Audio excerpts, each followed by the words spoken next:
Hello everybody. As time goes by, I've become less and less interested in cars which are simply good, very competent at everything they do. Instead, I have much more of an affinity for cars which are interesting. So, what if you've come to that stage in your life, whatever it is, where you've decided you want a sporty convertible? The obvious choice, of course, will always be something like an MX-5 or a Porsche Boxster. But what if they're both a little bit too safe? What's out there that's more interesting? Well, it depends, I suppose, on how brave you're feeling. What about a Mercedes? That really is maybe even safer and more boring than either of those. All right, what about a Jag?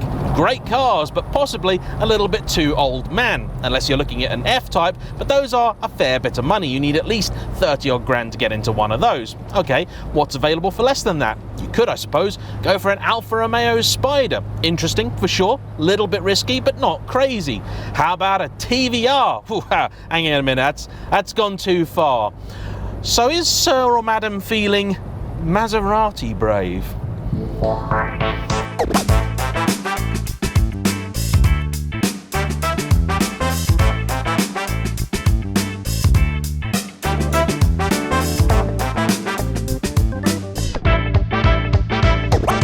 Maserati Spyder was in production from 2001 to 2007, and I find it to be an all-round fascinating car. Before today, I've never had the opportunity to try one, so I'm very grateful to its owner Annie for bringing it out. I also should say hello to channel fan Rob, who happened to be making a delivery at the same time as we were filming this, and was a very lovely man. The car you're probably most familiar with is this car's close relative, the Maserati Coupe, also known as the 4200. That followed on from the now somewhat loved 3200, that was, in its own way, a very flawed beastie, but as ever, the passage of time can be kind or cruel. And in the Maserati's case, I think it's been fairly kind.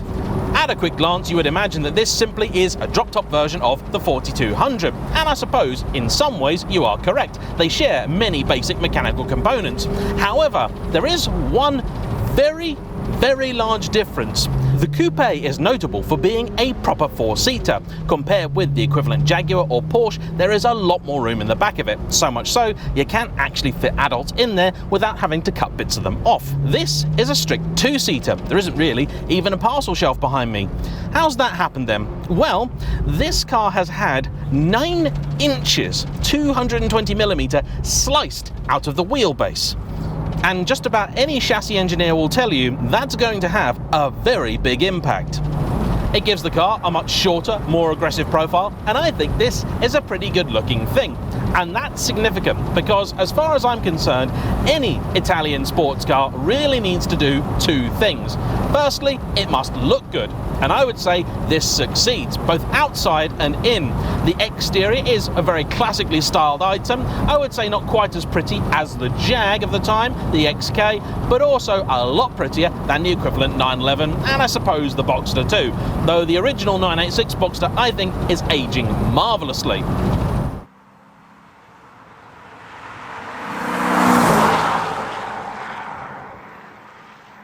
Where that car cannot hope to compete with the Maserati is on the interior front. Sure, this car has some buttons that are now looking quite tired, the usual sticky switch syndrome that afflicts many Italian cars and indeed others of the period, but there are also acres of leather, some beautiful shapes in here, little touches like the gorgeous clock. The dashboard, similarly functional, somewhat old school, but I really like it.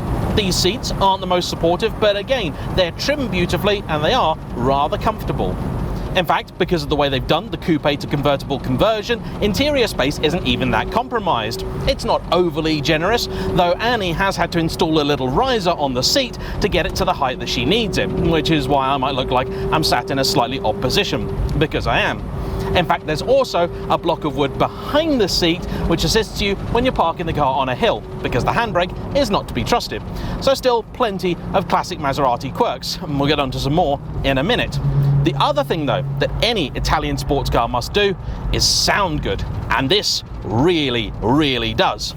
Before that though, my classic 3-point turn hill start torture test. Reverse is engaged by the little lever down here, and the clutch engagement in this car is actually quite good. As you may have noticed, it is an automated manual system, very much the same as you'd find in a Ferrari of the day.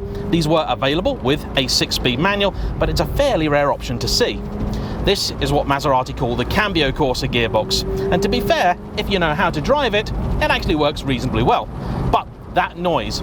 Up front you will find a 4,244cc Ferrari-built V8. Naturally aspirated, unlike the twin-turbo in the outgoing 3200, it makes 390 horsepower, 333 pound-foot of torque, that's about 450 newton meters.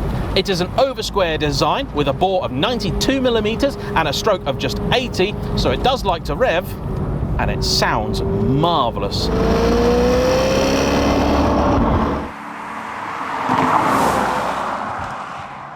It sounds distinctly different to any Ferrari engine thanks to the fact it's a cross-plane crank rather than a flat plane, and it is an absolute highlight.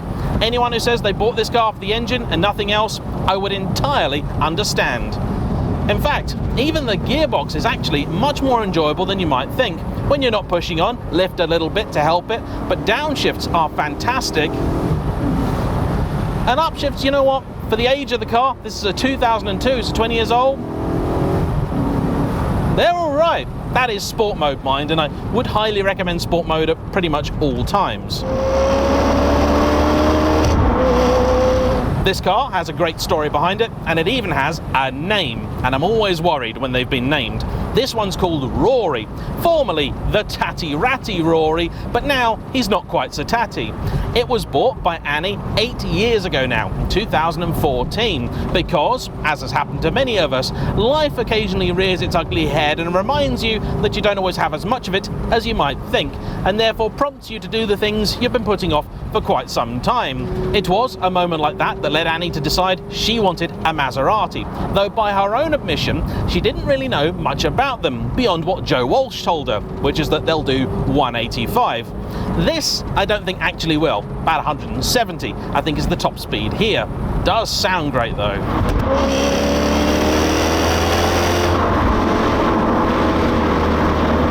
In fact, I want a little bit more, but we're already doing near the speed limit, so I'll just have to drop another gear, I suppose. Oh well. The paddles are a funny affair. They've got leather on the front of them, but then sort of fabric or something on the back. Here we go.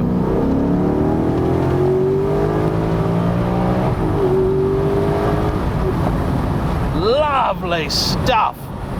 The exhaust on this, we think, is mostly standard. It sounds it to me. It's not too raucous, but still, from in here, you get more than enough of that classic Italian V8 rumble. By being naturally aspirated, throttle response is also superb, so I'm very happy with that. The heater also appears to work, though I did just have a little brush with the rain, which I expect is chasing me down now. Actually, I'm pretty comfortable. The seats here are heated. There were quite a few things you could specify as an option when new, including a sat-nav system, a vintage pack for them, which would give you mostly a lot of chrome, some slightly different leather. There were a number of different colours available, both outside and in. One of the things I love about these cars, they do just look that much more interesting and individual than, say, your classic Porsche. This light blue colour seems to be one of the more popular options, because when I do see a Spyder, this tends to be the colour they seem to be in.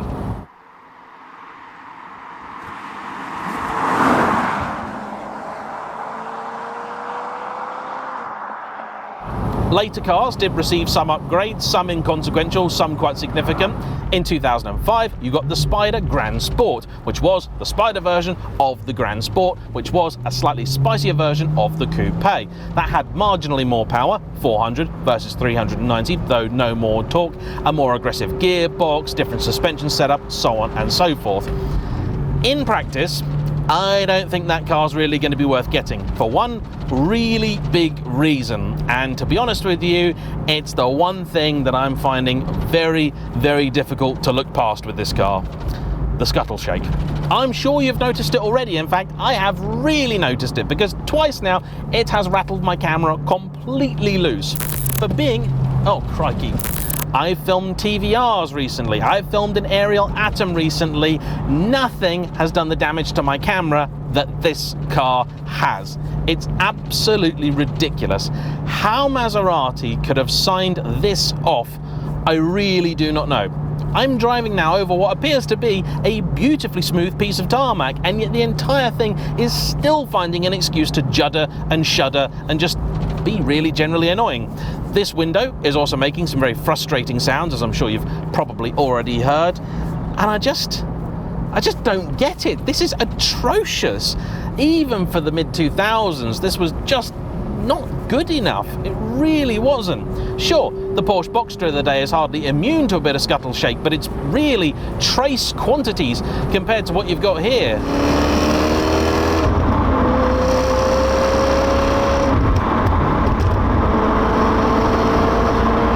I think this probably explains why there never was a convertible version of the 3200. I don't think the chassis is built for it. These are not particularly light cars. This weighs around about 1.7 tons, and you would have thought because of that they could have afforded to put a little bit of extra bracing into the chassis to stop this being quite such an issue. There are bits and pieces of the road where I will accept that yes, a car will be quite bad, and indeed the Mercedes SLK is hardly great. But even that, which historically was one of my least favourite cars for this issue, is pretty darn well behaved compared to this.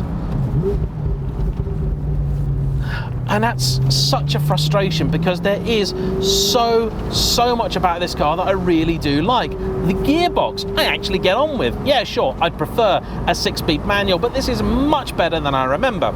As you might imagine, for a car previously dubbed the Tatty Ratty, it wasn't in the best of condition when Annie picked it up. In fact, it needed quite a bit of work. Cosmetically, it was fairly good, and happily, it was also pretty free of corrosion, which is one of the big killers of all Maseratis. However, it did need a lot of mechanical work. One of the things that has been replaced is the gearbox, which is now a GranSport item, though I don't know if this has the upgraded shift speeds of the GranSport because that's more than just the hardware, there's software too.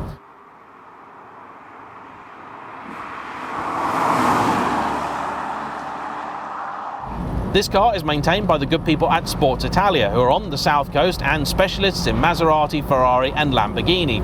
I sent my Quattroporte to them and have to say I've been very happy with the service that I received. If you are thinking about buying a Maserati, they are the sort of car that I would highly recommend taking to a specialist because you are going to save a lot of money. In fact, when I've spoken to Maserati garages, they tend to tell me when they see a car for the first time, half of the first bill that the owner gets is generally undoing all of the jobs that have been done by garages who aren't familiar with them. As you might expect, the horror stories you've no doubt heard about Maserati reliability are 50-50 truth and fiction. Yes, things will go wrong. Stuff like the window regulator failed in here, the aforementioned sticky switches. Sure, the gearbox can give you issues, but they can also be a lot better behaved than you might expect. My Quattroporte, in the near year and sort of 6,000 miles that I had it, didn't really do anything wrong. Sure, that's not really long enough to deliver a definitive verdict, but it is possible that you can have them and enjoy them.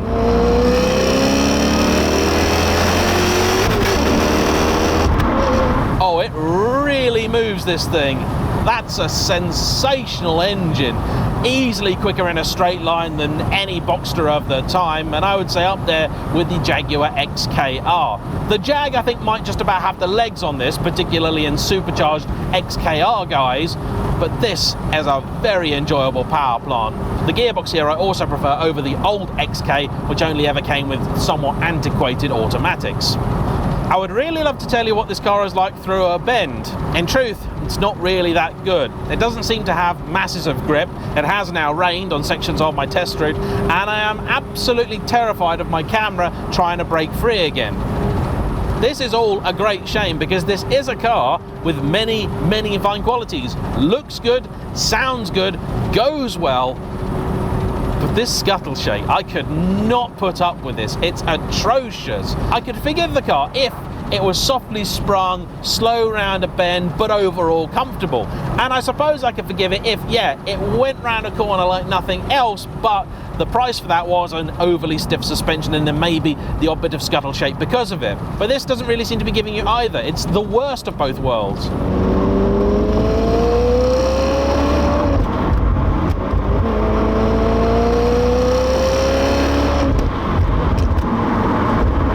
A while back, I really seriously considered buying a GranSport, but it just didn't really make any sense to me whatsoever.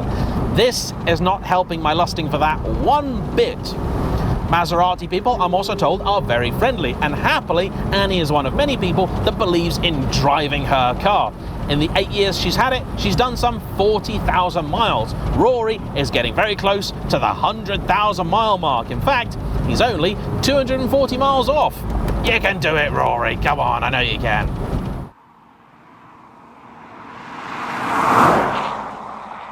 The damping is just bizarre. Try and tip it into a bend. I felt like the rear wasn't gripping properly there. The front is just doing all of this stuff. If I had one of these, I think I'd have to put the suspension in the bin. These are equipped with Maserati Skyhook that just about nobody likes because it gives cars a very, very odd feeling. And then I'd probably take it to a race team and say, oi, can you stiffen that up, please? I'm sure it could be done. And then what you'd wind up with would be a pretty amazing car. Oh, it's got grunt from just nothing. Fantastic engine, really quite sweet. One of the reasons I haven't put the roof up, by the way, is first off, I'm not actually that damp yet, and the highway code in Britain clearly states that unless you are absolutely soaking, the roof shall remain down on a convertible at all times. Secondly, it's not particularly elegant or fast. Takes around 30 seconds, looks, yes, very iffy when it's doing it, and you have to be completely stationary with the handbrake on. I'd rather take the approach of just outrunning the rain.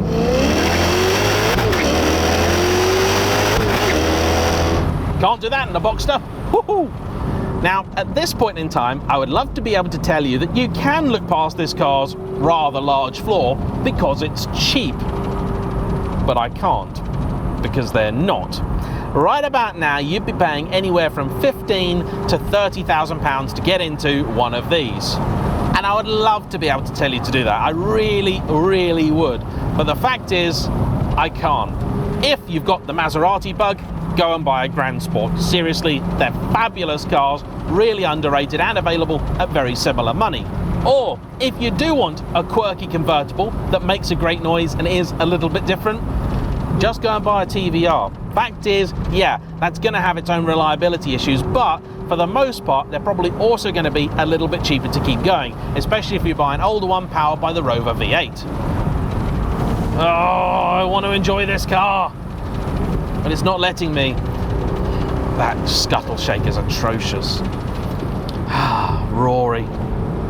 Rory, Rory, Rory.